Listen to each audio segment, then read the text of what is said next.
Namo tassa bhagavato arahato sama sambuddhassa. Namo tassa bhagavato arahato sama sambuddhassa.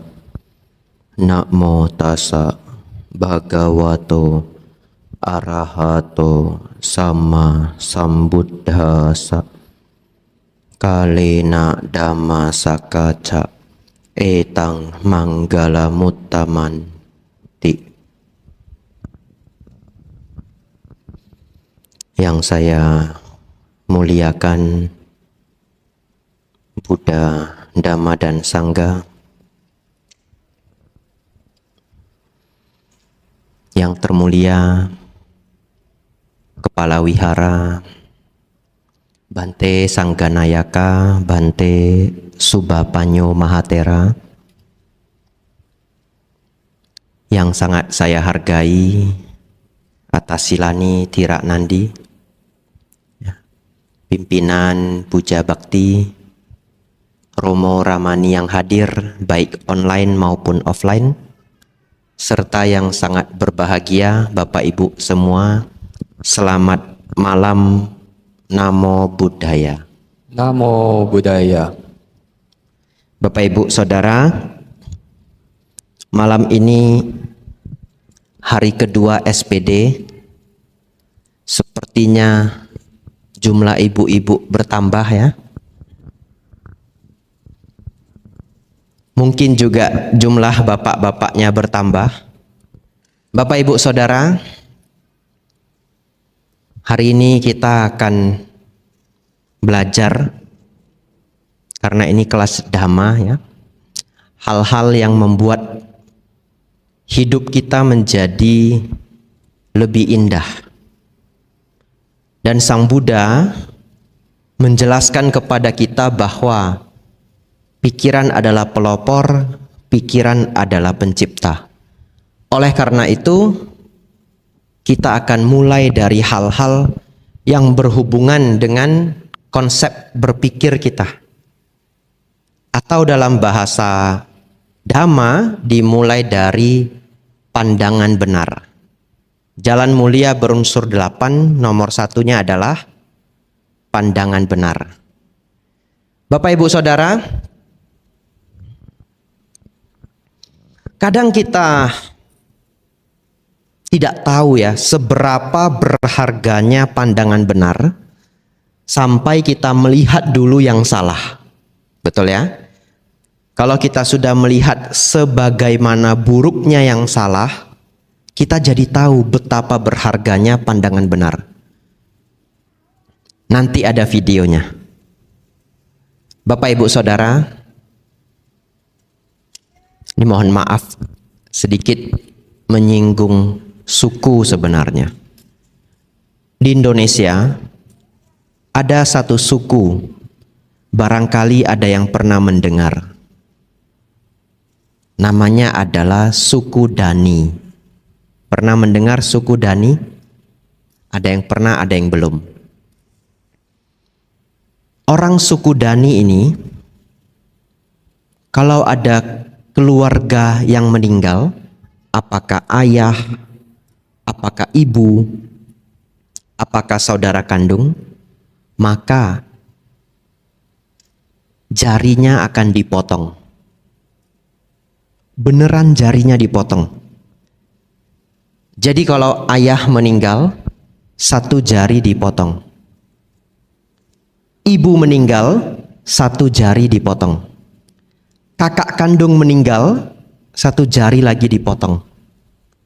Apalagi orang di suku Dani itu saudaranya banyak. Jadi Bapak Ibu nanti yang berani ya, hanya bagi yang berani, silakan masukkan ke Google, tulis jari orang suku Dani ya. Yang tidak berani jangan ya. Nanti keluar, nah itu ada yang langsung ingin mengecek. Silahkan, tidak apa-apa, boleh ya. Bahkan kalau yang sudah berumur, jarinya sudah hilang 3, jadi tinggal 2 begini. kiri kanan. Nah, ini yang terjadi di suku Dani. Saya tidak tahu bagaimana cara potongnya. Tapi kalau saya cek di Google, kelihatan ada foto batu dan kampak. Jadi sepertinya jarinya itu dikapak. 2 ruas yang di atas. Jadi tersisa 1 ruas yang terakhir. Ya, pulang jangan dilakukan ya. Mungkin kalau hanya ingin tahu sakit apa enggak, pulang coba tokok tangannya. Sakit, cukup. Jangankan dikampak ya, kejepit. Jari kejepit pintu saja sakitnya luar biasa ya. Ini kalau kejepit, pasti pernah kejepit ini ya. Kalau jari kejepit itu pasti pernah. Itu saja sakitnya luar biasa. Bapak Ibu Saudara, zaman dulu di India itu ada satu tradisi. Tapi tidak di seluruh daerah India.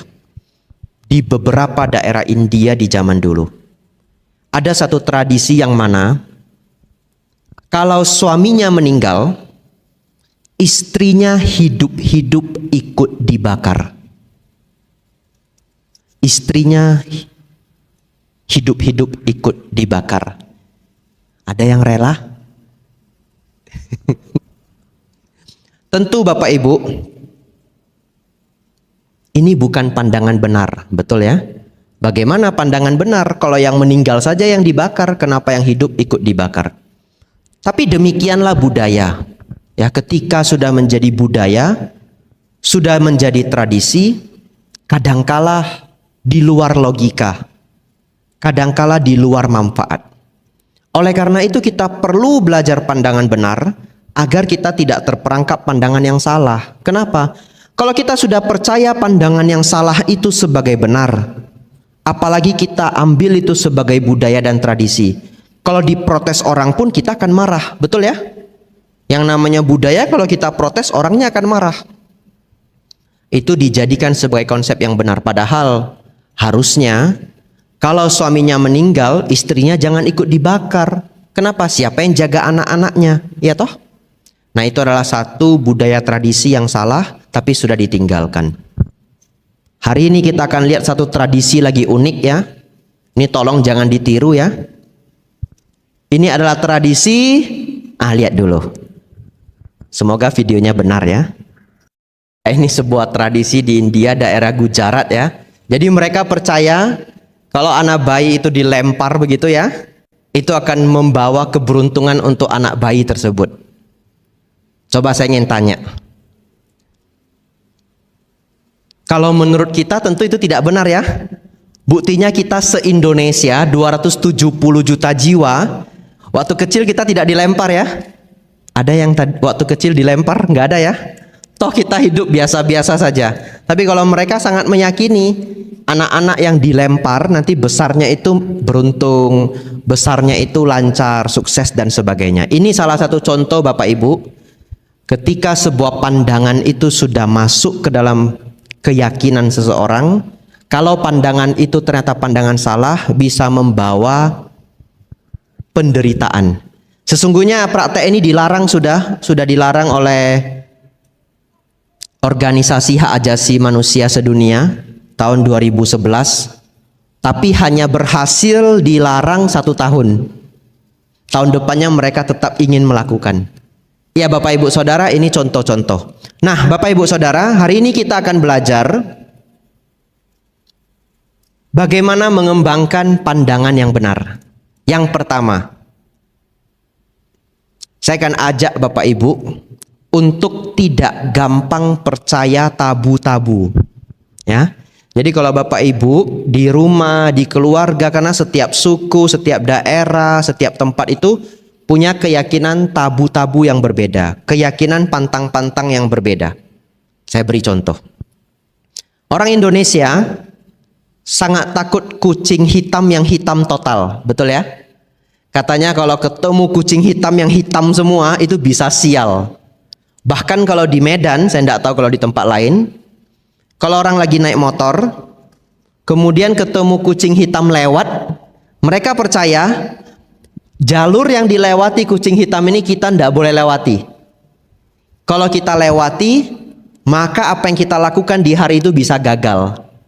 Jadi kalau kita lagi jalan, tiba-tiba ada kucing lewat, muter, lewat saja jalan yang lain. Kecuali mungkin sudah nggak ada jalan ya, mau ndak mau juga harus lewat. Tapi Bapak Ibu Saudara, di Jepang, kucing hitam itu adalah lambang keberuntungan. Aneh ya? Jadi di Jepang kucing yang hitam semua itu lambang keberuntungan. Oleh karena itu, waktu saya kecil, itu ada kartun Sailor Moon. Ini pasti banyak yang ingat. Kartun Sailor Moon itu kucingnya warna apa? Kucingnya warna hitam. Dan tidak jarang kartun-kartun Jepang itu seneng di dalam kartunnya itu ada kucing warna hitam. Waktu saya kecil juga ada kartun namanya Bleach. Ya, yang mungkin Bleach ini tidak begitu terkenal, yang seumur saya tahu ya. Itu kartun waktu saya kecil juga ada kucing hitamnya. Lo Bante kok senang nonton kartun? Iya, dulu saya senang nonton kartun sampai mau dipukul kalau nggak mau belajar begitu ya. Ya, Bapak Ibu Saudara, di Jepang mereka senang kucing hitam. Di Indonesia kita takut kucing hitam. Di Indonesia kita takut apa? Di Indonesia kita takut burung hantu, betul? Ya, konon katanya kalau pagi-pagi bangun ada burung hantu bertengger di jendela, waduh takutnya minta ampun. Entah nanti siapa ini yang akan kemalangan, begitu ya. Tetapi di Yunani, burung hantu itu adalah lambang kebijaksanaan. Oleh karena itu film Harry Potter itu ada burung hantunya. Nah, walaupun tetap dikaitkan ke magic. Tapi kalau orang Yunani mereka tidak takut burung hantu. Beberapa daerah di Indonesia sangat takut burung hantu. Bahkan beberapa orang sangat takut burung gagak. Ada yang takut burung gagak di sini? Beberapa mungkin ya. Tapi ketika dulu saya di Wat Bowon, ketika di Thailand, ada pohon pas di belakang kuti saya. Itu satu pohon burung gagak semua. Mungkin kalau burung gagak benar-benar membawa sial, itu saya sial 7 turunan. Tapi saya juga nggak ada keturunan. Sial 1 turunan saja. Ya, jadi itu pohon gagak semua. Tapi saya malah melihat gagak itu lucu. Jadi pernah satu hari gagak itu bertengger agak dekat di kuti saya. Saya baru sadar rupanya burung gagak itu besar sekali. Dan paruhnya besar sekali. Dan jarang sekali ada yang tahu burung gagak itu masuk salah satu dari 5 burung paling pintar di alam burung. Jadi mereka itu sangat pintar. Jadi saya pikir selain pintar, burung gagak itu juga beruntung. Kenapa beruntung? Karena mereka jelek, suaranya juga jelek, jadi nggak ada yang nangkap mereka. Begitu ya? Tidak ada yang menangkar mereka. Kadang ada untungnya juga sejelek gagak ya, kalau hidup sebagai burung. Nah, Bapak Ibu Saudara, hari ini saya ingin mengajak, karena semalam kita belajar tentang hukum karma, bahwa terkadang tabu-tabu, pantang-pantang yang turun-temurun diajarkan ke kita, tolong direnungkan kembali ya. Direnungkan kembali. Tentu kita menghargai tradisi, kita menghargai budaya. Tapi setelah belajar dhamma kita menjadi bijaksana. Coba direnungkan kembali. Apakah ada makna di belakangnya? Kalau ternyata setelah direnungkan tidak ada bahayanya sama sekali, Bapak Ibu tidak perlu khawatir. Terkadang kita hanya termakan sugesti. Saya beri contoh. Orang dulu sangat takut kalau malam-malam itu menjahit. Kenapa? Karena zaman dulu belum ada lampu. Zaman dulu itu masih pakai lampu teplok yang api itu. Bagaimana menjahit kalau apinya begitu redup? Bahkan dulu ada keyakinan waktu saya kecil, kalau sudah malam itu tidak boleh gunting kuku. Katanya kalau gunting kuku nanti ada siluman yang makan kita. Ada yang pernah dengar cerita itu? Ya, waktu saya kecil saya diceritakan itu. Jadinya saya bertahun-tahun tidak berani. Satu hari saya ingin tahu juga ini silumannya bentuknya seperti apa. Saya coba gunting kuku pelan-pelan begitu sambil lihat ada ndak silumannya. Ternyata nggak ada siluman yang muncul ya. Sejak itu saya berani gunting kuku malam-malam. Saya pikir itu juga karena hal yang sama, karena di zaman dulu itu lampunya begitu redup. Coba renungkan. Kalau malam hari tidak boleh menjahit. Di Tiongkok itu ada pabrik produksi kain atau produksi pakaian itu operasinya 24 jam. Betul ya? Jalan terus, operasionalnya 24 jam. Tidak ada pantang, Malahan mereka semakin besar dan semakin besar. Oleh karena itu Bapak Ibu Saudara, coba kalau Bapak Ibu Saudara sendiri di rumah masing-masing memiliki pantang-pantang atau tabu-tabu, boleh direnungkan kembali. Kalau ternyata itu terlalu merepotkan atau benar-benar setelah direnungkan tidak ada dasar berpikirnya, sesungguhnya tidak masalah kalau hal itu tidak dilakukan. Tapi perenungannya begini.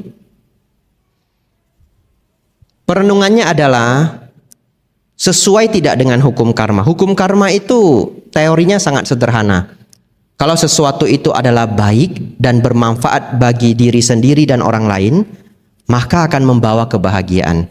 Kalau sesuatu itu adalah melanggar sila atau membawa kebencian, keserakahan, dan ego, maka hal itulah yang tidak kita lakukan. Oleh karena itu Bapak Ibu, yang pertama adalah kita jangan gampang percaya tabu-tabu ya. Nanti silakan pulang direnungkan kembali tabu-tabu yang ada di setiap keluarga. Kemudian dalam bahasa Pali ini disebut silabata paramasa. Silabata paramasa itu artinya adalah tidak ada upacara atau ritual apapun yang sanggup menyucikan diri. Ini saya jelaskan. Apa maksudnya tidak ada upacara apapun yang sanggup menyucikan diri? Sesungguhnya kata suci dalam ajaran Buddha, itu kita menjadi suci bukan karena kita mendapatkan wahyu ya. Bukan karena kita ditunjuk oleh alam surga bahwa ini makhluk yang suci. Tidak. Suci dalam ajaran Buddha adalah berkurangnya kemarahan, keserakahan, dan kebodohan batin. Dosa, loba, moha. Sekarang saya ingin tanya, kita ambil contoh kemarahan saja. Tidak ada ritual atau upacara apapun yang dapat menyucikan diri. Coba Bapak Ibu Saudara renungkan. Bisa tidak Bapak Ibu cari seorang ahli ritual, kemudian Bapak Ibu bayar uang 50 juta, kemudian dia buat ritual sebagaimana macam rupa, kemarahan Bapak Ibu hilang, bisa? Belum ada ya? Kalau ada kabari saya. Nah, bisa tidak kita bayar uang 100 juta buat upacara ritual sebagaimanapun bentuknya, keserakahan kita lenyap semuanya? Tidak bisa. Atau bisa tidak datang mencari para bante, tolong bante bacakan saya parita supaya kemarahan saya hilang bante. Atau mantra sakti bante kan baru pulang dari Thai, katanya di Thai itu banyak mantra sakti, begitu misalkan ya. Setelah dibacakan, bisa ndak bante kemarahan saya hilang lenyap? Kalau bisa saya pun tidak perlu jadi biku, betul ya? Tidak bisa. Tidak ada upacara dan ritual apapun yang bisa membantu kita mengurangi dosa loba moha. Yang bisa adalah belajar dan praktek dhamma. Satu cerita kisah nyata. Sebelum saya menjadi biku, saya pernah diajak ikut sebuah ajaran, tapi ajaran ini tidak ada di 6 agama besar di Indonesia. Jadi bukan agama Islam, Kristen, Katolik, Buddha, Hindu, maupun Konghucu. Tidak ada. Dan mereka melakukan upacara atau kelas dhamma seperti ini itu di rumah. Ya, tidak saya sebutkan namanya. Ya. Nah, jadi waktu itu saya diajak ikut. Jadi mereka punya satu proses inisiasi. Inisiasi ini adalah bahasa buku atau bahasa akademik. Kalau bahasa gampangnya seperti baptis. Tapi karena Bapak Ibu kalau mendengar baptis itu sudah langsung ingatnya Kristen. Ya, tapi baptism dalam bahasa Inggris baptis itu tidak hanya khusus milik orang Kristen, tetapi dalam bahasa akademik disebut inisiasi. Jadi satu upacara yang mana dikatakan setelah melakukan ini kita baru sah masuk ke ajarannya atau mendapatkan hal-hal hebat. Jadi saya ikut, kami diinisiasi. Setelah diinisiasi, gurunya datang dari luar negeri, saya diinisiasi, prosesnya itu tangannya melingkar-lingkar di dupa, di lilin, kemudian masukkan ke sini. Katanya saya sudah diinisiasi. Selesai diinisiasi, semuanya memberi selamat. Kyonghi, Kyonghi, katanya saya sudah mencapai nibbana. Wah, senang sekali saya. Katanya saya sudah mencapai nibbana. Jadi kami diberi selamat, diberi Kyonghi, luar biasa. Senang, saya juga senang. Kemudian saya ikut ajaran mereka selama lebih dari 2 tahun. Ajarannya banyak yang baik. Tapi satu hari saya muncul tanda tanya. Katanya saya sudah nibbana. Kok enggak merasa kemarahan saya hilang, betul ya? Keserakahan saya kok enggak hilang? Ego saya kok enggak hilang? Karena nibbana itu adalah lenyapnya kemarahan, keserakahan, dan ego. Ternyata dari situ saya sadar bahwa lenyapnya kotoran batin itu tidak bisa dijanjikan. Tidak bisa dari upacara, tidak bisa dari ritual, tetapi dari proses belajar dhamma, praktek dhamma. Dan yang paling penting salah satunya adalah meditasi. Tapi sebelum tahap meditasi ada 3 tahap. Mendengarkan dhamma. Kalau Bapak Ibu tidak dengar, belajarnya dari mana? Betul ya? Setelah didengarkan, dipraktekkan dalam kehidupan sehari-hari, kemudian ditambah dengan meditasi. Pelan-pelan kemarahan, keserakahan, dan ego menurun.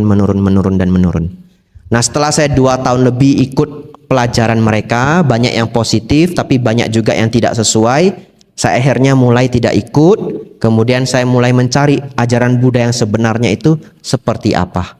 Dan akhirnya saya menjadi bikku. Singkat ceritanya seperti itu. Bapak Ibu Saudara, jadi sila bata paramasa adalah salah satu syarat pandangan benar.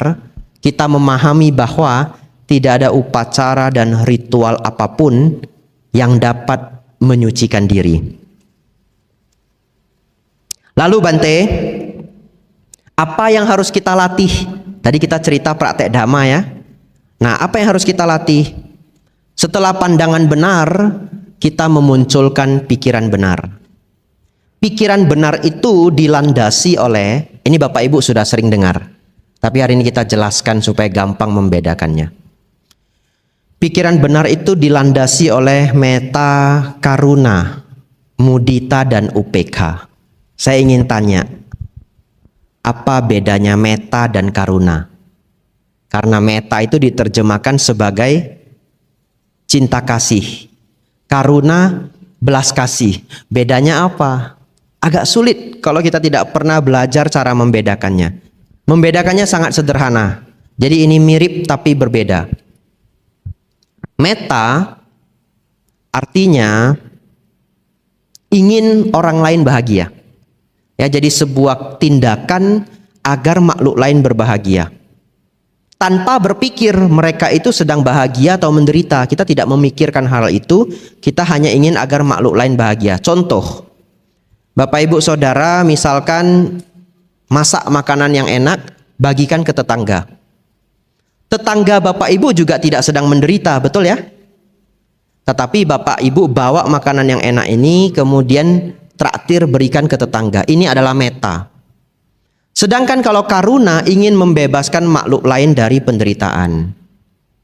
Contohnya bagaimana? Contoh, di dekat rumah Bapak Ibu ada seorang anak yang sakit dan keluarganya kurang mampu.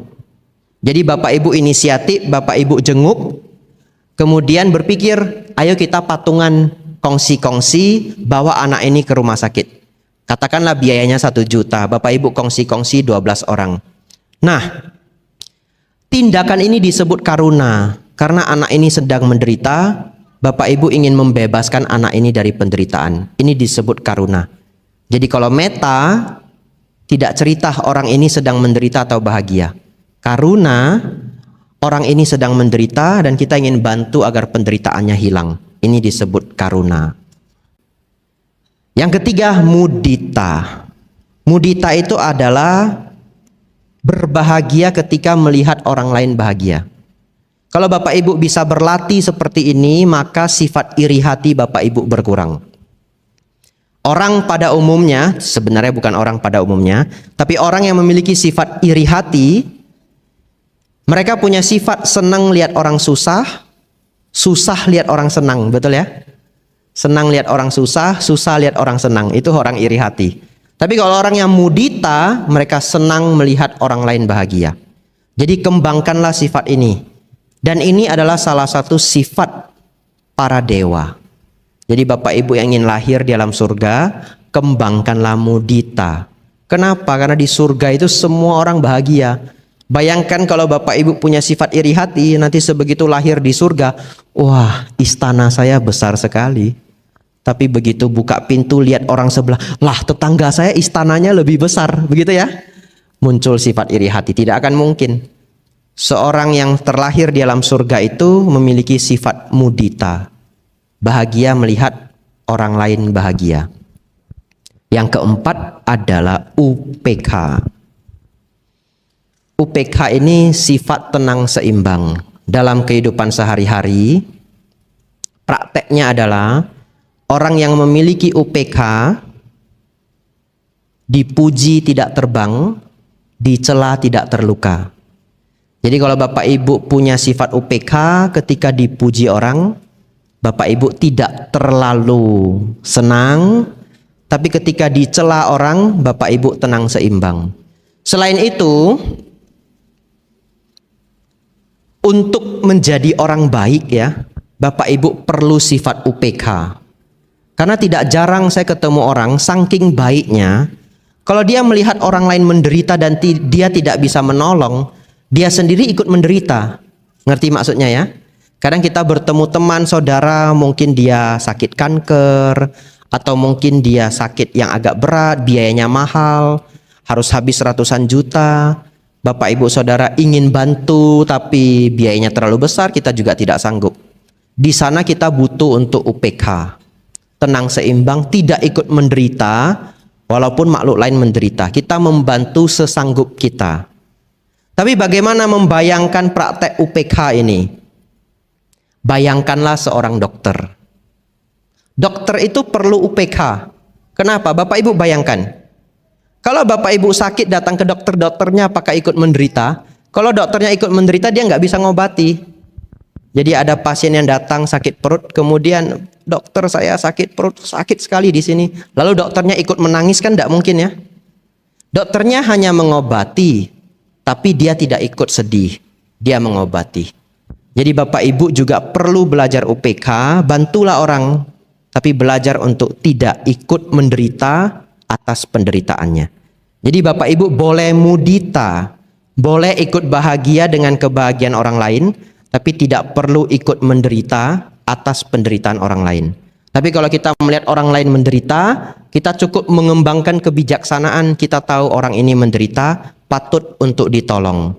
Tapi Bapak Ibu tidak perlu untuk ikut menderita. Jadi praktek yang pertama adalah mengembangkan pikiran benar, mengembangkan meta, karuna, mudita, dan UPK. Setelah itu kita mengembangkan ucapan yang benar. Ucapan yang benar ini dalam 5 sila adalah sila keempat. Musawada, weramani, sikha padang, samadiami. Tapi sering Bapak Ibu Saudara, sering sekali musawada ini hanya diterjemahkan atau diingat ya, untuk agar tidak berbohong. Sesungguhnya musawada itu ada 4, tidak hanya tidak berbohong. Yang pertama adalah memang disebutkan tidak berbohong atau tidak berdusta. Tapi Bapak Ibu Saudara, yang paling bahaya adalah kalau kita berbohong sampai-sampai merugikan orang lain ya. Sampai-sampai merugikan orang lain, ini adalah kebohongan yang karma buruknya berat. Tentu karma buruk setiap tindakan berbeda-beda, tergantung kerugian yang dihasilkan. Yang kedua, tidak berkata kasar. Nah Bapak Ibu Saudara, kadang kita tidak berkata kasar itu tidak mesti bohong. Kadang jujur, malahan seringnya terlalu jujur. Misalkan contoh, saya lihat Anda ya, sudah hitam, pesek begitu. Nggak tinggi, pendek, aduh kasihan. Itu terlalu jujur ya, tapi itu kasar. Mungkin orangnya setelah mendengar itu dia lompat ke sungai ya. Jadi Bapak Ibu Saudara, kita juga tidak berkata kasar. Yang ketiga, Belajar untuk tidak adu domba. Jadi ucapan kita ini bisa mengadu orang lain. Dan kadang itu juga bukan bohong. Misalkan Bapak Ibu Saudara dengar ucapan si A menceritakan kejelekan si B. Saking rajinnya setelah kita dengarkan, besok kita ceritakan ke si B. Kamu tahu enggak si A itu ngomongin kamu apa? Kemudian jeleknya itu semua kita ungkapkan. Kita tidak bohong sama sekali ya. Kita tidak bohong. Kemudian si B balas dendam. Oh, kamu saja yang belum tahu jeleknya si A. Besok kita ceritakan ke si A. Akhirnya si A dan si B ini jadi musuh bebuyutan selama belasan tahun gara-gara kita. Padahal kita tidak berbohong. Tapi itu masuk ucapan yang salah, yaitu mengadu domba. Yang terakhir, setelah itu kita tanya jawab saja ya. Yang terakhir, gosip yang buruk ya. Kenapa saya katakan gosip yang buruk ya? Karena kalau saya cerita hanya gosip, tidak mungkin ibu-ibu ini dan bapak-bapak bisa tahan tidak bergosip ya. Kan tidak mungkin ya. Ketemu tapi tidak ngobrol, ketemu tapi tidak cerita, itu tidak mungkin. Oleh karena itu, yang berbahaya adalah gosip yang buruk. Apa gosip yang buruk? Gosip yang buruk itu kadang juga tidak bohong. Kadang juga tidak bohong. Misalkan ada seorang perempuan, Senin dia pulang diantar dengan Avanza. Selasa Toyota Rush. Rabu CR-V. Ganti-ganti mobilnya. Nanti Kamis Honda Civic. Setiap hari ganti mobilnya. Kemudian muncul prasangka buruk kita. Kita ceritakan demikian ke tetangga. Mungkin ya. Dia banyak pacarnya, begitu ya. Coba saya mau nanya, kalau mungkin itu salah enggak? Mungkin ya. Kalau mungkin itu bohong enggak? Mungkin itu enggak bohong kan? Mungkin begitu. Nah, itu tidak bohong, tapi itu bisa merugikan orang lain. Apalagi kalau di desa ya. Kalau sempat seseorang itu digosipi yang buruk, melanggar adat dan budaya, dia bisa saja diusir dari desa. Ternyata perempuan ini adalah karyawan kesayangan bos. Dia seorang akuntan, megang uang-uang perusahaan dan sangat jujur, tidak pernah korupsi sedikit pun. Bahkan audit-audit dia sangat baik. Saking sayangnya bos kepada dia, setiap hari bos meminta supir itu mengantar dia pulang. Dan karena perusahaan itu banyak mobil, banyak supir, ya setiap hari yang ngantar dia pulang ganti-gantian. Tetapi karena kita tidak tahu, muncullah gosip yang buruk. Nah, gosip yang buruk itu bisa merugikan orang lain. Oleh karena itu Bapak Ibu Saudara, kita latihan. Latihannya bagaimana? Dalam kehidupan sehari-hari, kalau satu hal itu tidak kita ketahui faktanya, kita janganlah membuat cerita-cerita yang memburukkan orang lain. Karena kadang cerita kita yang walaupun dengan awal kata mungkin, itu bisa sangat merugikan orang lain. Tapi kalau yang baik-baik tidak apa-apa. Itulah yang saya kategorikan gosip yang buruk. Bapak Ibu Saudara, ini mengenai ucapan yang buruk. Ada 4. Yang pertama, berlatih menghindari ucapan bohong. Yang kedua, berlatih menghindari kata-kata kasar. Yang ketiga, berlatih tidak mengadu domba. Yang keempat, berlatih tidak gosip yang buruk. Kenapa berlatih ucapan ini penting? Karena apa yang kita ucapkan adalah kebiasaan pikiran. Betul ya? Kalau Bapak Ibu sudah bisa mulai melatih rem ucapan-ucapan yang salah ini atau musawadah ini, sesungguhnya kita juga melatih pikiran kita. Karena apa yang kita ucapkan ini adalah keberlanjutan dari pemikiran kita. Bahasa Palinya disebut wicara. Wicara itu keberlanjutan pikiran. Wicara V menjadi B, bahasa Indonesia menjadi bicara. Jadi Pali itu sering V adaptasi menjadi B. Contoh, viara menjadi biara. Vyapada yang artinya kebencian berubah menjadi biapada. Wicara berubah menjadi bicara. Itu salah satu cara latihan pikiran dengan berlatih ucapan. Ya, tidak terasa ternyata sudah 40 menit ya. Hari ini kita belajar pandangan-pandangan yang baik dan bahaya dari pandangan yang buruk. Hari ini juga kesempatan untuk Bapak Ibu, kita buka forum tanya jawab saja. Bapak Ibu boleh tanya apa saja walaupun di luar topik ini. Semoga saya bisa menjawab. Begitu ya. Ya, mari silakan.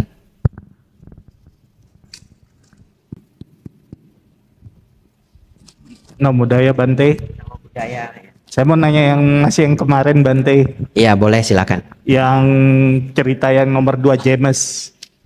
Cerita apa? Kurang jelas terdengar. James Bante yang anak kecil masih mengingat masa lalunya. Iya. Nah, saya juga nonton tuh waktu dia kecil dibawa ke museum pesawat. Iya. Cuma kan Bante kemarin kan cerita dia mulai lega waktu dia melepas bunga di kapal. Pada saat itu apakah dia sudah hilang kesadaran masa lampaunya atau masih ingat? Apakah itu juga bisa disebut deja vu Bante?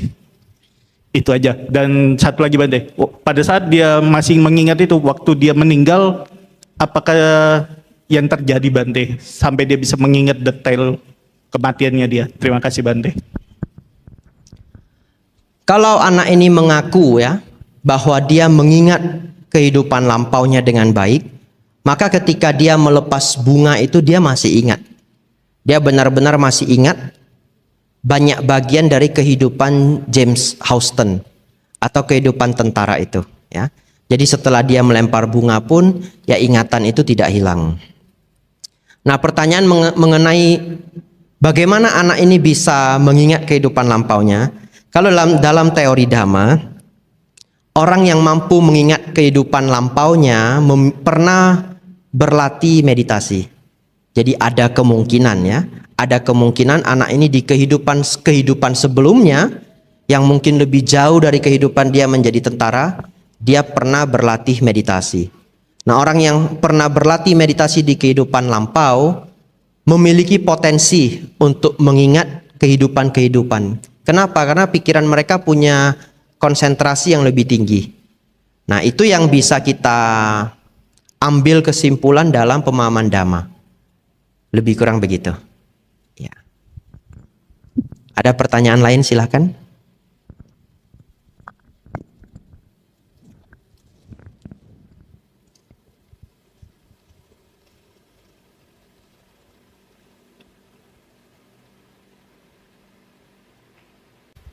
Selamat malam, Namo Buddhaya Bante. Namo Buddhaya, selamat malam. Berkenaan dengan topik malam ini yaitu mengenai pandangan benar, saya mau menanyakan apabila dalam kehidupan sehari-hari, Maaf kurang jelas, apakah dalam kehidupan sehari-hari ya? ya, berkaitan dengan topik malam ini mengenai pandangan benar, apabila dalam kehidupan sehari-hari misalnya kita memiliki pandangan berbeda dengan orang lain yang juga mungkin tidak salah dan tidak benar mutlak, lalu kita mengemukakan pendapat, mungkin karena berbeda biasanya kita bertanya terlebih dahulu begitu Bante. Tapi apabila pandangan kita seumpamanya tidak bisa menjadi satu dengan lawan diskusi kita atau teman kita, sebaiknya solusinya bagaimana ya Bante? Terima kasih. Ya, ini bagus sekali pertanyaannya ya. Ini akan saya bahas menjadi 2 bagian. Yang pertama, kita bahas dulu pandangan benar dalam Buddhis ya, baru nanti pandangan dalam kehidupan sehari-hari. Karena ini sebenarnya 2 hal yang berbeda. Kalau pandangan benar dalam Buddhis, ya, kalau pandangan benar dalam Buddhis, ini adalah pandangan benar secara Dhamma. Ini ada syaratnya. Seseorang dikatakan memiliki pandangan benar kalau dia paham setidak-tidaknya 3 hal. Jadi kalau Bapak Ibu paham setidak-tidaknya 3 hal ini, maka bersyukur Bapak Ibu sudah memiliki pandangan benar awal ya, pandangan benar yang basic. Yang pertama, mengetahui baik dan buruk. Apa itu baik, apa itu buruk. Karena kadang orang itu nggak tahu apa yang baik, apa yang buruk, padahal sesederhana itu. Dikatakan baik apabila bermanfaat bagi diri sendiri, bermanfaat bagi orang lain. Tidak merugikan diri sendiri, tidak merugikan orang lain. Kalau kita paham 4 ini, kita tanya coba, mencuri baik apa tidak? Merugikan orang lain, tidak baik. Membunuh baik atau tidak? Oh, merugikan orang lain, tidak baik. Jadi kita boleh merenung apapun yang bermanfaat bagi diri sendiri, bermanfaat bagi orang lain, tidak merugikan diri sendiri, tidak merugikan orang lain disebut baik. Apa yang disebut buruk? Buruk apabila merugikan diri sendiri dan merugikan orang lain. Ini syarat pertama. Syarat kedua, memahami hukum kamawipaka. Karena tidak semua orang paham hukum kamawipaka. Oleh karena itu kemarin ceramah saya mengenai hukum kamawipaka. Berharap Bapak Ibu jadi paham. Hukum kamawipaka itu bagaimana? Seseorang berbuat baik akan berbuah kebahagiaan. Berbuat buruk akan berbuah penderitaan. Yang ketiga, dia paham 4 kebenaran mulia secara sederhana. Ya, karena kalau secara komplit memahami 4 kebenaran mulia secara komplit itu adalah pemahaman seorang arahat. Tapi kita paham secara sederhana apa 4 kebenaran mulia itu. Memiliki 3 ini disebut pandangan benar. Nah, oleh karena itu sekarang kita masuk ke pertanyaan saudari, bagaimana kalau ketika dalam kehidupan sehari-hari kita punya pandangan yang berbeda dengan lawan bicara? Jadi ini tidak cerita lagi pandangan benar dalam Buddhis ya. Ini topik kedua. Sangat normal kalau kita lagi ngobrol, lagi diskusi, lagi bicara, lawan bicara kita punya cara berpikir atau ide yang berbeda. Saran saya, dibiasakan setiap kali kita bicara atau diskusi atau ngobrol bukan untuk mencari siapa menang dan siapa yang kalah. Ini hal yang pertama. Ya, tapi itu kebiasaan, ada orang setiap ngobrol itu harus menang begitu. Padahal dalam sebuah obrolan kenapa cari menang kalah? Obrolan itu adalah saling berganti informasi. Betul ya? Kita cerita pengalaman kita, dia cerita pengalaman kita. Tapi ada beberapa orang kalau setiap ngobrol, siapapun ngobrol dengan dia akhirnya seperti berantem. Karena dia tidak bisa terima ide orang. Tapi bagaimana kalau kita ketika diskusi orang lain atau lawan bicara kita punya ide yang berbeda? Saran saya, tidak dibantah dengan pernyataan, tapi diberi pertanyaan. Contoh, kalau ada orang yang tiba-tiba mengatakan, misalkan, ini contoh saja ya, permisalan. Mencuri itu baik kok. Apa salahnya mencuri? Namanya hidup ini keras. Misalkan begitu ya. Tentu kita kepengen sekali membantah. Tapi salah satu cara membantah yang baik, membantah yang bermanfaat adalah memberi pertanyaan ke dia. Jadi kalau misalkan pas barang kita yang dicuri, baiknya di mana? Begitu ya. Kemudian kita lihat bagaimana responnya. Tapi kalau ternyata dia memang sangat tidak bijaksana dalam setiap ucapannya, ya jangan berdebat dengan orang bodoh.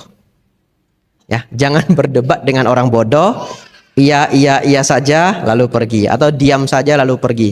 Karena kadang kalau kita berdebat dengan orang bodoh nggak ada habisnya. Tapi kalau dia adalah orang yang masih bisa diajak untuk memberi reason, kalau ketika kita diskusi, ngobrol, bicara, lawan bicara kita ada pandangan yang berbeda, berikan dia pertanyaan. Dan pertanyaan itu adalah bagian yang kita ragukan atau bagian yang tidak kita setujui.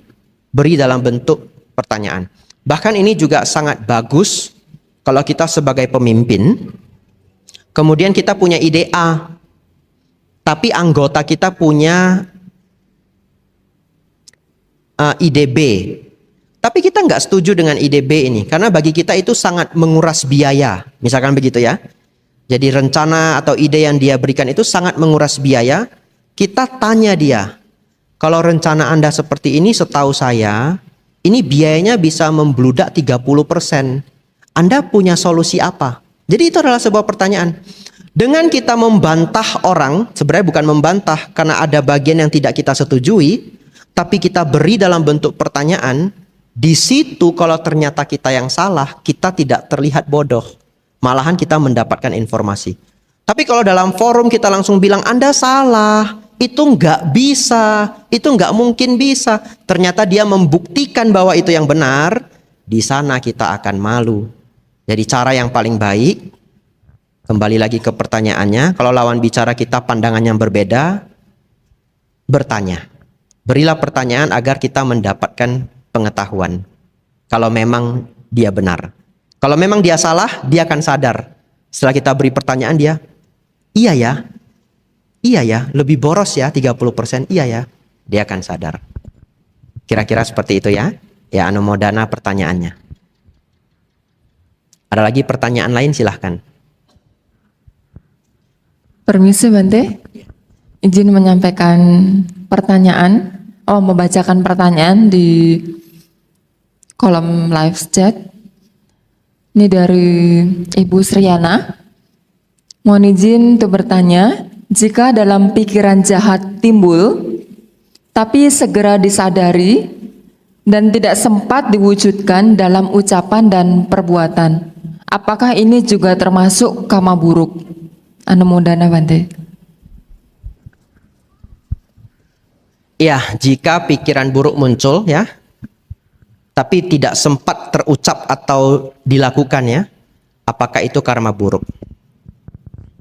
Kalau pikiran buruk muncul dan dia berusaha agar pikiran ini tidak menjadi ucapan, tidak menjadi perbuatan, malah dia menyadari itu adalah pikiran buruk, maka itu sudah tindakan yang benar.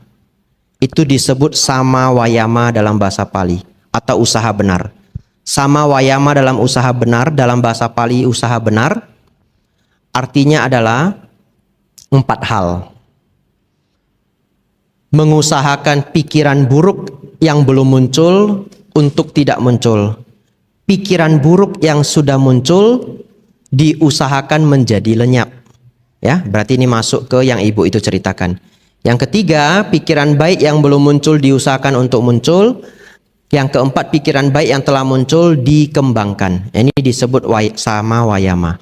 Jadi kalau dia berusaha untuk menekan, itu adalah karma buruk. Tapi bagaimana kalau pikiran itu hanya muncul kemudian tidak sempat dia ucapkan, tidak sempat menjadi perbuatan?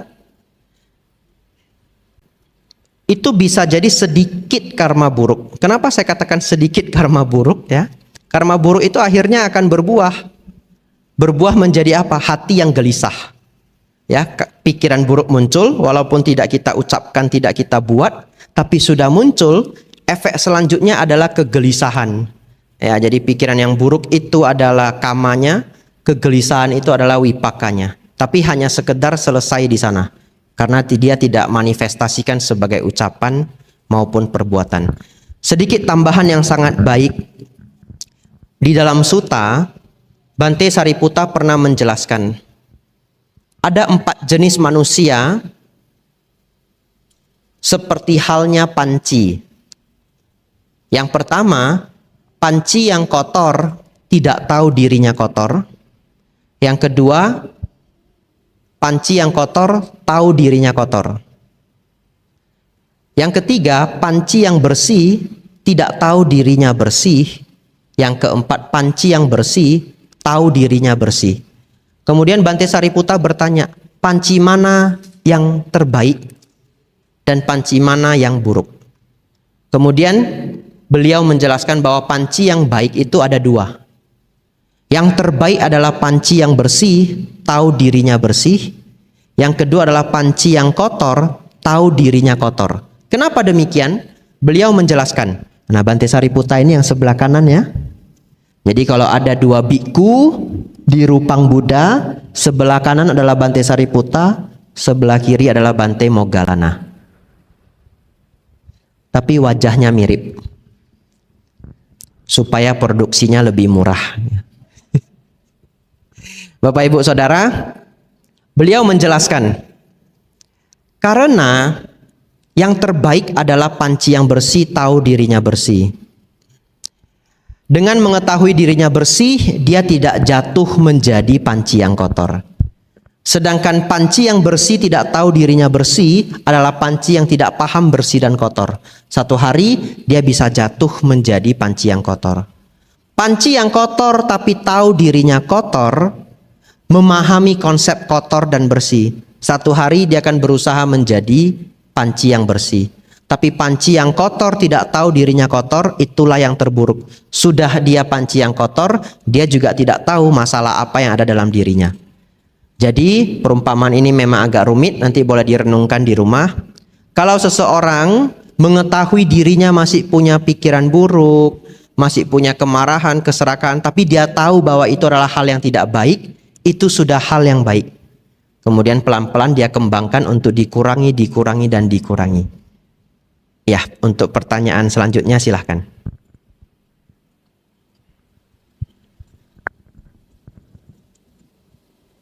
Izin Bante, ini ada pertanyaan melalui live chat dari akun Michael Anthony Hu. Selamat malam Bante, izin bertanya, pandangan benar mengenai larangan bersih-bersih rumah pada saat Imlek dalam beberapa hari. Mohon pencerahannya Bante. Ya, itu larangan bersih-bersih mendekati hari Imlek ya. Itu adalah keyakinan atau tradisi sebenarnya, kepercayaan ya. Dikatakan ya, khawatirnya sejauh yang pernah saya dengar, katanya kalau dekat Imlek nanti rumah kita akan didatangi para dewa. Jadi kalau masih bersih-bersih mendekati hari Imlek, nanti dewanya jadi tidak mau masuk. Itu yang saya dengar ya. Tetapi secara dhamma itu tidak benar.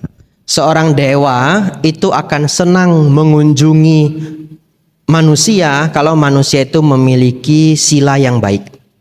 Bahkan di dalam dhamma Sang Buddha mengatakan setiap hari uposata, Ceit Capgo dan hari ke-8, para dewa itu turun ke bumi untuk melihat apakah masih banyak manusia yang merawat sila, apalagi yang mempraktekkan atas sila. Dan kalau banyak para manusia yang mempraktekkan atas sila, para dewa itu akan menjadi bahagia. Dan mereka akan menghadiahkan atau memberi berkah pada manusia. Tapi berkah atau hadiah itu dalam artian misalkan cuaca menjadi baik. Ya, itu keyakinan di dalam dhamma. Nah, jadi kepercayaan mengenai Imlek ini tidak diceritakan dalam Tripitaka.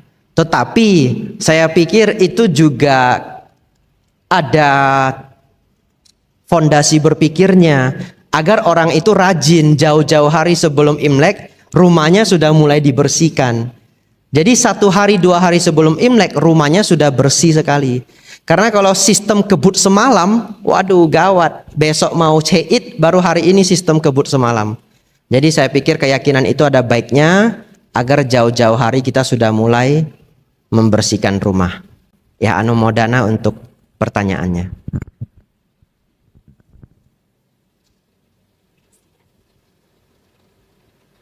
Selamat malam Bante, Ya, kita selamat bertemu kembali. Saya ingin bertanya, kenapa dalam masyarakat karma itu konotasinya jelek, negatif? Contohnya, ketika kita kehilangan sepatu, pasti Kehilangan dikatakan, bagaimana Bante? Ketika kehilangan apa? Kehilangan sepatu, Iya. akan dikatakan, nah itu kena karma. Gitu. Itu satu. Kedua, pertanyaan kedua, kebaikan dan kebajikan, apakah itu merupakan salah satu sifat dalam dalam 8 jalan utama? Itu aja Bante, terima kasih. Iya. Itu karena masyarakat sering memahami kata karma itu selalu hanya karma buruk. Tetapi umat Buddha paham bahwa karma itu ada 2, karma baik dan karma buruk.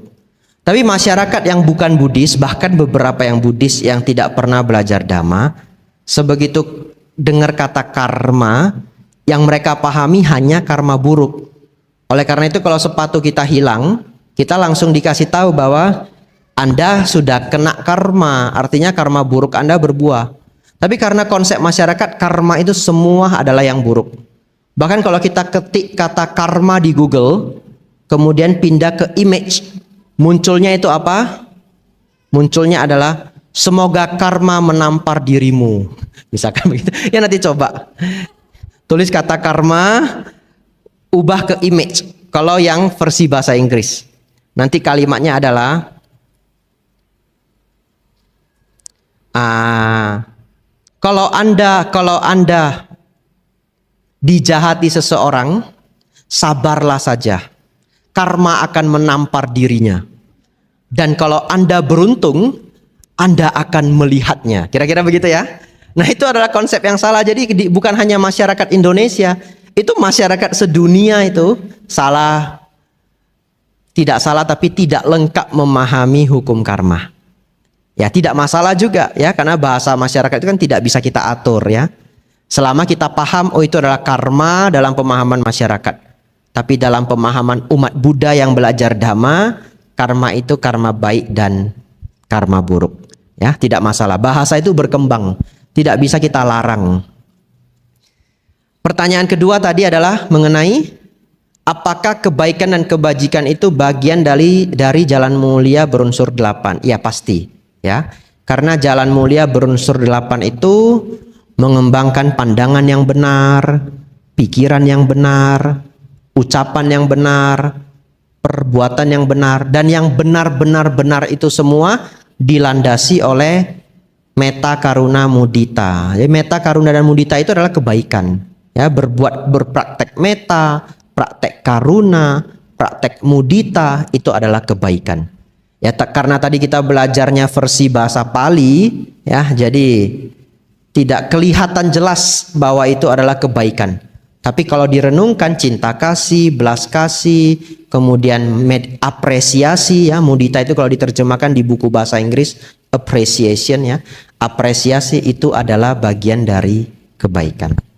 Ya, anumodana untuk pertanyaannya. Ya. Silakan pertanyaan selanjutnya. Sotihotu Bante, selamat malam. Sotihotu, selamat malam. Yang mau saya tanyakan tadi Bante ada membahas soal adu domba. Nah, Bante, kadang-kadang kan kita dalam masyarakat sering ya mendengar si A menjelekan si B menjelekan si C. Itu kan hal yang wajar. Nah, pertanyaan saya, kalau kita mendengar seseorang berbicara sesuatu yang jelek tentang orang terdekat kita, yang kita lebih dekat lah istilahnya, itu gimana seharusnya? Apakah kita tetap nggak boleh ngomong, misalnya ke keluarga gitu, ada yang jelekin. Misalnya kita kalau kita dengar langsung kita bisa menyanggah, oh saya kan dekat sama dia nggak seperti itu misalnya. Tapi kalau misalnya nggak dekat, kita nggak ada waktu untuk menyanggah, apakah kita nggak perlu menyampaikan? Sedangkan yang ngomong ini misalnya yang si B ngomongin keluarga kita ini di depan keluarga kita baik gitu, maksudnya nggak ada ngomong, jadi ngomong jeleknya di belakang. Apakah itu termasuk adu domba kalau kita menyampaikan? Ya demikian Bante. Iya.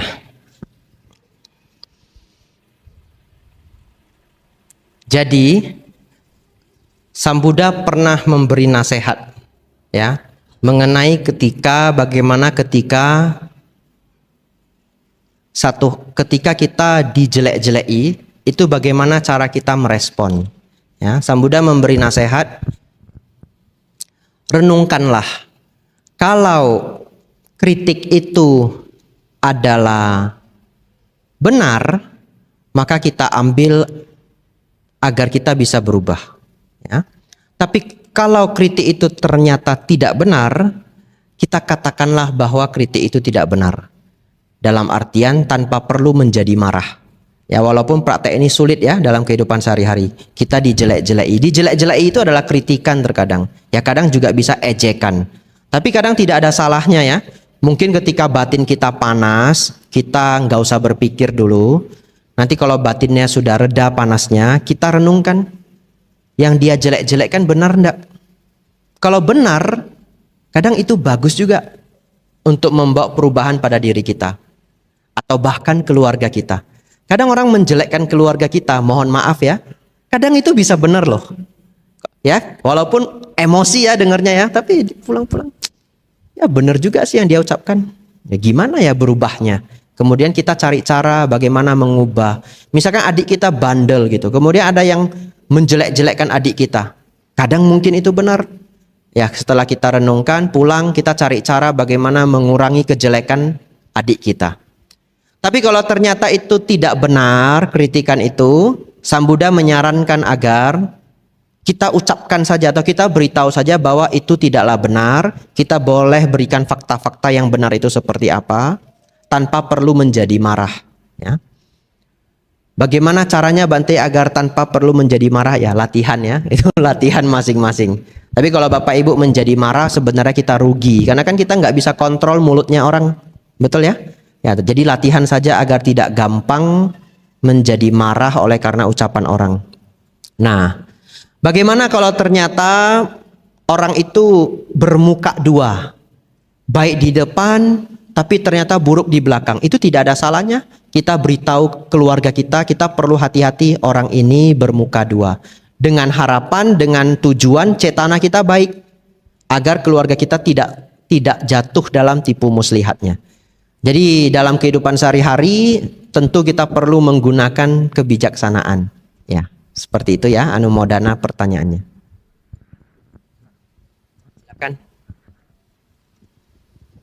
Selamat malam Bante. Selamat malam. Namo Buddhaya. Namo Buddhaya. Saya mau bertanya Bante. Selain kita berdana, membaca parita untuk orang tua kita yang sudah meninggal, cara terbaik yang lain yang bagaimana Bante? Dan apabila orang tua kita itu sudah terlahir kembali di alam manusia atau alam lainnya, apa masih ada manfaatnya kita berdana? Terima kasih Bante. Iya. Jadi selain kita berdana kemudian pelimpahan jasa, maksudnya seperti itu ya? Ya, jadi selain kita pelimpahan jasa, membacakan parita untuk orang tua yang sudah meninggal, apakah ada cara lain? Jawabannya adalah itu cara terbaik ya. Sang Buddha memang tidak ada cara yang lain. Caranya hanya pelimpahan jasa. Terus bagaimana kalau ternyata keluarga kita sudah lahir di alam yang mungkin tidak perlu menerima pelimpahan jasa? Nah, ini pertanyaan yang persis sama. Ada seorang Brahmana dulu bertanya kepada Sang Buddha, persis sama pertanyaannya. Tetapi di zaman itu mereka pelimpahan jasanya unik. Makanan itu dibakar sampai menjadi abu dengan pengharapan makanan itu bisa sampai ke orang yang meninggal. Ya, itu adalah praktek zaman dulu. Ya, tapi karena pertanyaannya mirip, saya mengambil jawaban Sang Buddha. Sang Buddha mengatakan, kalau kita pelimpahan jasa, itu hanya bisa membantu sanak keluarga kita yang terlahir di alam peta. Tapi kalau mereka terlahir di alam neraka pun tidak bisa membantu sebenarnya. Ya.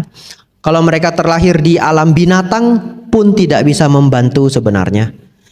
Karena kalau dia sudah terlahir sebagai ikan di lautan, ikan yang mana kita juga sudah tidak tahu. Misalkan begitu ya. Lalu bagaimana kalau mereka terlahir di alam manusia pun sudah tidak membantu. Dan kita bersyukur dia sudah terlahir di alam manusia. Alam manusia itu masih sugati loka, alam bahagia. Walaupun kebahagiaan dan penderitaannya datang silih berganti. Apalagi kalau dia beruntung bertemu dengan ajaran Sang Buddha. Maka lengkap sudah, terlahir sebagai manusia, bisa bertemu dengan Dhamma, itu adalah berkah luar biasa. Oleh karena itu kalau sanak keluarga kita lahir sebagai manusia, pun pelimpahan jasa itu tidak sampai ke mereka. Bagaimana kalau mereka terlahir sebagai dewa? Nah, sebagai dewa mereka akan bisa mengetahui kita melimpahkan jasa. Bahkan di dalam parita itu ada etawata caamehi sambatang punya sampadang sabe dewa numodantu. Semoga para dewa berbahagia.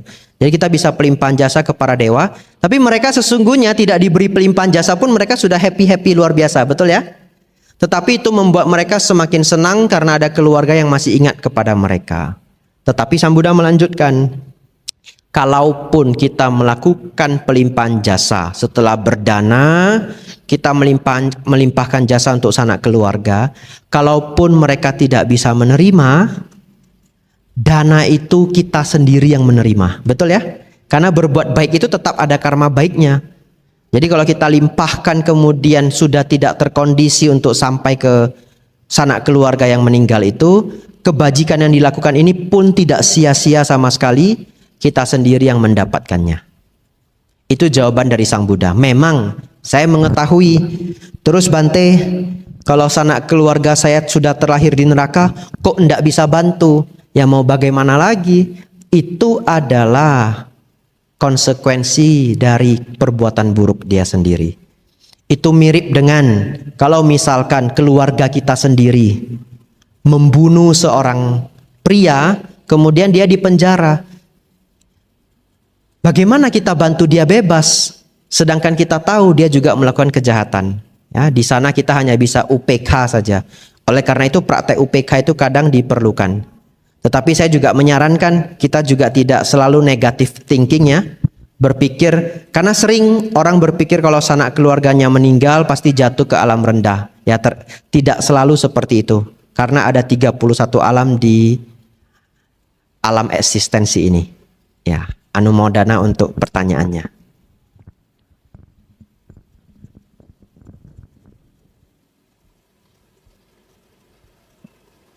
Habis?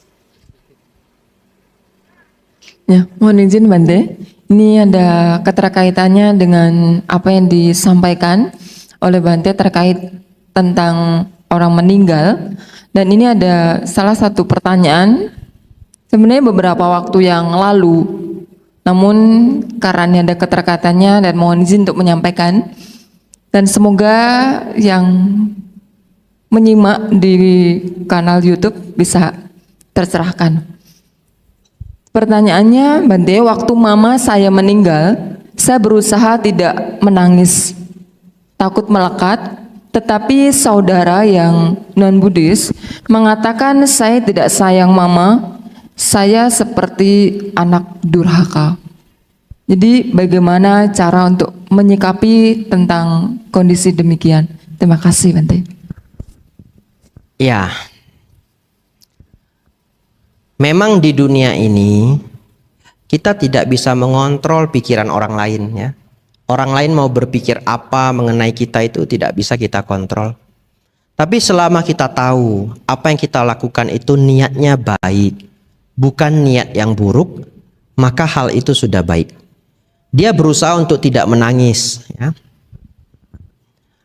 Mungkin agar terlihat tegar, terlihat kuat. Juga mungkin baik untuk menyemangati keluarganya agar tidak jatuh dalam kesedihan ya, dan juga manfaat-manfaat lainnya. Kalau cetana dia adalah baik ya, dan yang tahu dia itu anak durhaka atau bukan anak durhaka dirinya sendiri. Tetapi kalau orang lain kemudian menjudge ya, menghakimi dia itu anak durhaka karena tidak menangis, ya saya pikir abaikan saja. Abaikan saja. Itu satu-satunya cara yang bisa dilakukan. Kadang kita juga tidak perlu berteriak-teriak menjelaskan ke mereka, saya tidak durhaka dan sebagaimana macam rupa, karena kadang kita tidak bisa mengubah pikiran orang lain. Ya. Jadi di sana latihan untuk tegar saja, selama kita tahu, yang tahu itu persis tahu adalah diri kita. Kita durhaka atau tidak, yang tahu itu adalah diri kita. Kalau dia selama ini sayang dengan orang tuanya, care dengan orang tuanya, itu sudah cukup membuktikan dia bukan anak yang durhaka ya. Mungkin ya kalau keluarga besarnya itu adalah orang-orang yang bisa menerima pendapat orang lain ya, setelah beberapa waktu terlewati dia bisa ceritakan ke beberapa keluarga besar misalkan yang dekat, mungkin ada pamannya yang dekat, mungkin ada bibinya yang dekat ya, setelah lewat beberapa waktu ceritakan, saya tidak menangis karena saya tidak ingin membuat almarhumah mama ikut sedih. Misalkan begitu ya. Ya, saya tidak ingin nanti mendiang menjadi gelisah meninggalkan anak-anaknya. Dan ternyata itu niat yang sangat baik. Dan kalau keluarga besarnya mau menerima, ya bersyukur. Kalau tidak mau menerima, ya apa boleh buat. Jadi saran dari saya, yang tahu dirinya durhaka atau tidak adalah dirinya sendiri. Ya, jadi percaya diri saja dengan pemikiran kita sendiri. Ya, anumodana untuk pertanyaannya. Terima kasih Bante atas penjelasannya dan semoga bagi yang menyimak di kanal YouTube bisa tercerahkan. Dan ini mohon izin menyampaikan atau membacakan pertanyaan dari Ibu Diana Tan. Namo Buddhaya Bante, saya ingin bertanya bagaimana agar di kehidupan mendatang selalu dapat mengenal dan menjalankan ajaran Buddha Dhamma. Ya, caranya adalah dengan mengembangkan keyakinan pada Buddha, Dhamma, dan Sangha. Bagaimana mengembangkannya? Sering mendengarkan Dhamma. Karena kita tidak mungkin percaya begitu saja kalau tidak belajar pelan-pelan. Ya, keyakinan dalam Buddha Dhamma itu bukan keyakinan yang membabi buta, tetapi keyakinan yang didasarkan oleh pemahaman. Jadi saran yang pertama, sering mendengarkan Dhamma, belajar Dhamma. Kalau yang sangat rajin juga belajar sutta. Kemudian merawat 5 sila. Kenapa perlu merawat 5 sila? Agar tidak jatuh ke alam menderita. Kalau jatuh ke alam menderita yang nggak bisa belajar Dhamma lagi. Seperti contoh tadi, lahir sebagai ikan di laut, bagaimana belajar Dhamma? Ya, jadi merawat sila. Kemudian mengembangkan sifat-sifat yang bajik, ya. Berdana. Kemudian sangat baik apabila juga ada praktek meditasi. Jadi intinya adalah mengembangkan sada pada Buddha Dhamma Sangha, mendengarkan Dhamma, mempraktekkan sila, mengembangkan sifat baik dari berdana. Nah, dengan mengembangkan ini, ya, tidak perlu khawatir. Kita ada di dalam jalan Dhamma, kelahiran berikutnya dan kelahiran berikutnya, kita akan selalu dalam ruang lingkup Dhamma. Ya, anumodana untuk pertanyaannya.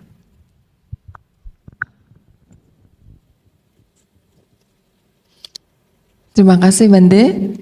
Ya, ini ada pertanyaan lagi dari Sheila Lim di kanal YouTube. Cukup panjang. Karena sembari bercurhat. Ya, ini saya pernah di dalam keadaan ditanya atasan dan saya sampaikan jawaban saya sesuai kenyataan yang ada berkaitan dengan orang lain. Nah, kemudian si orang lain ini kena marah sama atasan dan bilang saya yang asal ngomong dan saya juga hanya menyampaikan sesuai kenyataan. Apakah ini termasuk ke dalam adu domba atau ucapan yang tidak bermanfaat? Dan bagaimana untuk mengatasinya? Karena saya berada di dalam kondisi terpaksa harus menjawab ketika ditanya dan saya tidak mungkin tidak jawab atau berbohong. Anumodana Bante. Ya, masalahnya saya tidak tahu masalah itu apa ya. Jadi sangat sulit menjawab pertanyaan yang saya tidak tahu permasalahannya apa. Karena saya tidak bisa memberikan jawaban yang cocok untuk setiap kasus. Betul ya? Karena setiap kasus itu berbeda-beda. Nah, apalagi tadi diberitahukan bahwa saya tidak bisa tidak menjawab. Kalau saya jawab merugikan teman saya. Kalau jawab tidak jawab salah, begitu ya. Jadi kalau saya jawab, saya bisa dibenci teman saya bisa bermasalah dengan atasan. Saya tidak menjawab, mungkin saya bisa dipecat. Saya harus bagaimana Bante? Dia saja bingung, apalagi saya. Ya, itulah kehidupan ya. Oke, saya beri nasihat Dhamma saja. Karena ini begitu luas kasusnya ya, setiap kasus berbeda-beda. Tidak ada jawaban yang general begitu ya. Saya kasih tipsnya saja. Sang Buddha mengajarkan satu hal yang pantas diceritakan atau pantas untuk diungkapkan adalah kalau hal itu adalah hal yang benar, membawa manfaat bagi orang lain, ceritakanlah. Tapi kalau hal itu benar, tidak bermanfaat, tidak diceritakan. Kalau hal itu tidak benar tapi bermanfaat, tidak diceritakan. Karena tidak benar ya. Dan kalau hal itu tidak benar dan tidak bermanfaat, tidak diceritakan. Jadi diusahakan yang diceritakan itu hanya satu. sudah benar, bermanfaat pula. Jadi itu yang kita usahakan. Tapi kalau kasusnya seperti ini, seperti buah si malakama, jangankan dia, saya pun bingung ya. Untuk itu saya tidak ada jawaban yang bisa pasti general. Saya kembali bahwa gunakanlah kebijaksanaan kita kembali. Kalau memang itu adalah kesalahan dari kolega kerja kita dan itu sampai membahayakan orang lain bahkan, dan kita sudah memang benar-benar tidak bisa kalau tidak menjawab, saya pikir kadang kita menjawab itu tidak ada salahnya. Agar apa? Agar keburukan-keburukan itu sudah tidak terjadi lagi. Apalagi kalau ada orang lain yang dirugikan. Berarti nanti saya jadi dibenci. Lah, begitulah resiko hidup. Sang Buddha mengajarkan ada 8 kondisi dunia. Kadang untung, kadang rugi. Kadang dipuji, kadang dicela. Kadang dikenal, kadang tidak dikenal. Kadang merasakan sakit, kadang merasakan nyaman. Itu bagian dari kondisi dunia. Tapi kembali saya tidak memberikan jawaban pasti karena setiap kasus adalah berbeda. Ya, anumodana untuk pertanyaannya. Ada mungkin satu pertanyaan terakhir. Ya, di sini ada yang mau bertanya? Ya, mohon izin lagi Bante. Ini membacakan pertanyaan tambahan dari Michael Anthony. Saya pernah mendengar cerita orang tentang mengubah pola pikir dengan cara hipnotis seperti dihilangkan ingatannya. Mohon pencerahannya Bante. Pertanyaannya adalah tidak ada pertanyaan di sana. Itu pernyataan semuanya. Oh iya. Nah ini saya pernah mendengar cerita orang tentang mengubah pola pikir dengan cara hipnotis seperti dihilangkan ingatannya. Ya mohon pendapat Bante mengenai tentang hal ini.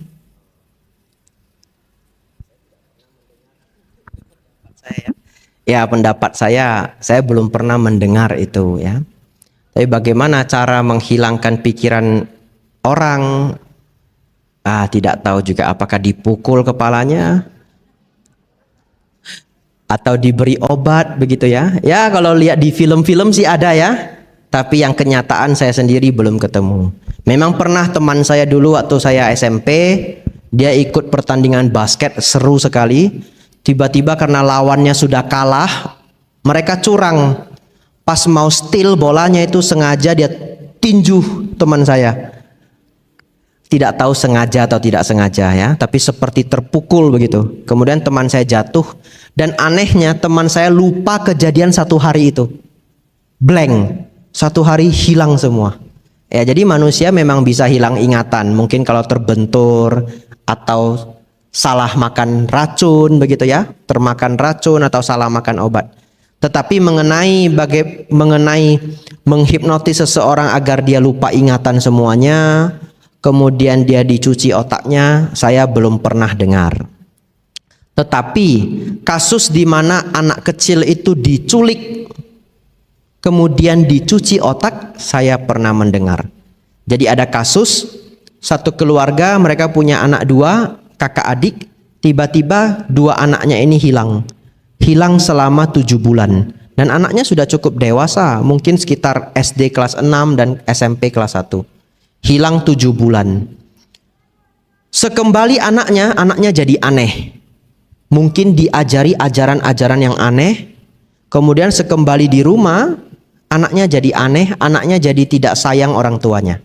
Nah, saya pernah mendengar cerita seperti itu, tapi anaknya tidak hilang ingatan. Ya, jadi mengenai hal tadi itu, mengenai dihilangkan ingatannya kemudian dicuci otaknya, ya saya belum pernah dengar. Ya, anumodana untuk pertanyaannya. Terima kasih Bante. Ini ada pertanyaan dari Nunut. Tri Setianingsih dari Malinau. Mengenai kalau kita masih pilih-pilih dalam berbuat kebajikan. Jadi bagaimana kalau misalkan kita itu masih pilih-pilih dalam kebajikan, itu apakah itu baik atau tidak baik? Terima kasih Bante. Iya. Sang Buddha memang pernah mengajarkan bahwa berdana kepada orang yang berbeda itu buah karma baiknya berbeda. Ya, itu diajarkan oleh Sang Buddha. Bahkan beliau mengatakan berdana kepada 100 sotapana dengan berdana kepada 1 sakadagami, berdana kepada 1 sakadagami buah karmanya lebih besar. Nah, supaya gampang, sotapana itu kesucian tingkat pertama, sakadagami kesucian tingkat kedua, anagami kesucian tingkat ketiga, arahat kesucian tingkat keempat. Jadi Sang Buddha memang pernah mengajarkan berdana kepada 100 sotapana tidak lebih besar daripada 1 sakadagami. Berdana kepada 100 sakadagami tidak lebih besar daripada 1 anagami. Berdana kepada 100 anagami tidak lebih besar daripada 1 arahat. Dan berdana kepada 100 arahat tidak lebih besar daripada 1 paceka Buddha. Berdana kepada 100 paceka Buddha tidak lebih besar daripada berdana kepada 1 sama Sang Buddha. Dan berdana kepada sangga bahkan lebih besar daripada dana kepada sama Sang Buddha. Sangga itu adalah bikku, komunitas bikku secara keseluruhan. Oleh karena itu ada tradisi kita yang disebut sangga dana. Nah, jadi Sang Buddha menjelaskan ini tentu agar kita bijaksana. Kalau kita ingin berdana, danalah kepada mereka yang ladang kebajikan yang membawa buah karma yang besar. Tetapi Sang Buddha juga melanjutkan bahwa seseorang berbuat baiklah seperti air hujan yang tidak memilih. Maksudnya bagaimana? Kalau Bapak Ibu melihat ada makhluk lain yang menderita, Bapak Ibu jangan pilih. Kalau lihat temannya jatuh ke paret, jangan mikir ini teman baik sama saya apa enggak. Betul ya? Ini teman ini waktu SD dia kurang akrab sama saya, duduknya di belakang, Anda usah ditolong. Tidak, menolong orang itu tidak memilih. Jadi menolong orang seperti air hujan yang tidak memilih. Ketemu orang jatuh ke paret, cepat-cepat kita angkat. Bahkan kalau dia itu adalah musuh kita, benar? Ya, kalau orang punya meta karuna yang benar itu ya, bahkan kalau melihat orang yang tidak dia sukai jatuh ke paret, dia bantu, dia angkat. Karena yang kita tidak sukai adalah sifatnya, bukan individunya. Jadi kita tolong dia. Kemudian kita pergi. Katakanlah juga Bapak Ibu tidak suka orangnya, angkat dia dari paret, ya kemudian Bapak Ibu pergi. Dia tidak ucap terima kasih juga enggak apa-apa. Atau kalau dia ucap terima kasih, Bapak Ibu tidak mau jawab juga, ya sudahlah enggak apa-apa. Tapi Bapak Ibu angkat dia dari paret. Nah, itu adalah maksudnya adalah boleh seseorang ketika menanam kebajikan dengan kebijaksanaan dia memilih ladang yang subur. Tetapi ketika menolong orang lain, tolonglah orang lain seperti halnya air hujan yang tidak memilih. Ya, itu jawabannya. Anumodana untuk pertanyaannya.